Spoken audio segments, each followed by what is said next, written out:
आदरणीय सभापति जी,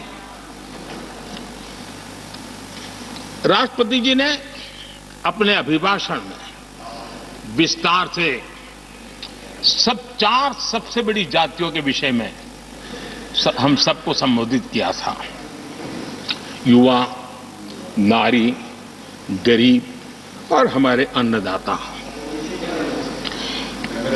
हम जानते हैं इनकी समस्याएं ज्यादातर एक समान है, उनके सपने भी एक समान है और उसके समाधान अगर करने हैं तो थोड़ा 19-20 का फर्क पड़ेगा, लेकिन इन चारों वर्गों के समाधान के रास्ते भी एक ही हैं और इसलिए उन्होंने बहुत ही उपयुक्त रूप से राष्ट्र का मार्गदर्शन किया है कि इन चार स्तंभों को मजबूत करिए, देश विकसित भारत की तरफ तेज गति से आगे बढ़ेगा।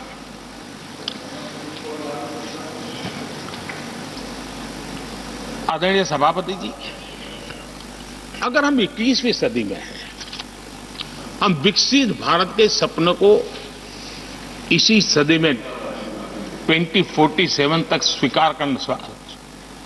सिद्ध करना चाहते हैं, तो 20वीं सदी की सोच नहीं चल सकती। 20वीं सदी का स्वार्थी एजेंडा,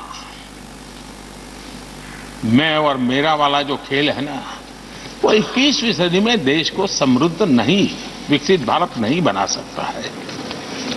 कांग्रेस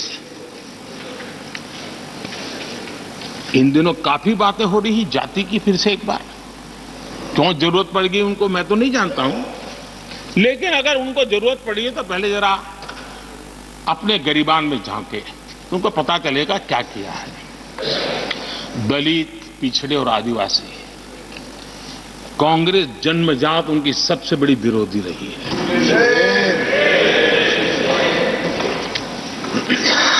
और मैं तो कभी कभी सोचता हूं अगर बाबा साहब न होते ना तो शायद कि एससी एसटी को आरक्षण मिलता कि नहीं मिलता, ये भी मेरे मन में सवाल उठता है।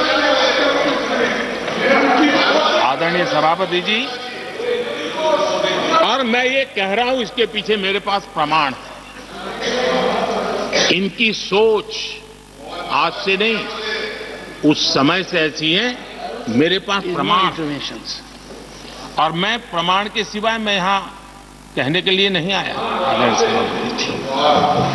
और जब बातें वहां से उठी हैं तो फिर तैयारी रखनी चाहिए उनको। मेरा परिचय तो हो चुका है, 10 साल हो गए।